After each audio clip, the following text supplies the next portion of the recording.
Pemirsa, Wakil Presiden Republik Indonesia Gibran Rakabuming Raka memimpin apel siaga masa tenang pemungutan dan penghitungan suara untuk pemilihan kepala daerah serentak pada tahun 2024 yang bertempat di Monas, Jakarta Pusat. Gibran berpesan agar para pengawas pemilu di Indonesia bisa menjaga amanat agar pilkada serentak bisa dilaksanakan langsung, umum, bebas, rahasia, jujur, dan adil.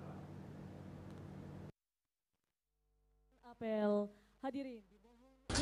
Bertempat di lapangan Monas, Jakarta Pusat, Wakil Presiden Republik Indonesia Gibran Rakabuming Raka memimpin apel siaga masa tenang pemungutan dan penghitungan suara untuk pemilihan kepala daerah serentak pada tahun 2024.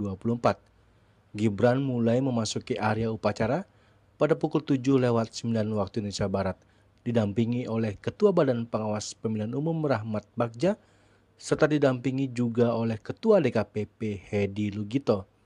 Dalam sambutannya, Wakil Presiden Gibran Rakabuming Raka berpesan agar para pengawas pemilu di Indonesia bisa menjaga amanat agar pilkada serentak bisa dilaksanakan langsung, umum, bebas, rahasia, jujur, dan adil.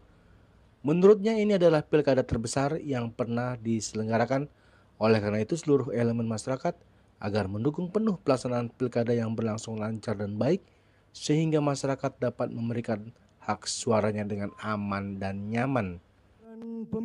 Dan selanjutnya pada tanggal 27 November kita akan melaksanakan pilkada secara serentak di 508 kabupaten kota dan 37 provinsi. Ini adalah pilkada terbesar yang pernah kita selenggarakan. Oleh sebab itu, kita harus mendukung penuh pelaksanaan pilkada serentak ini agar prosesnya berjalan baik dan lancar, sehingga masyarakat dapat memberikan hak suaranya dengan aman, nyaman, luber, dan jujur. Jika ada potensi konflik, walau sekecil apapun, segera selesaikan. Jangan sampai membesar dan jangan sampai menimbulkan korban jiwa. Dari Jakarta, Juli Suharta dan Ketut Sumadiasa melaporkan.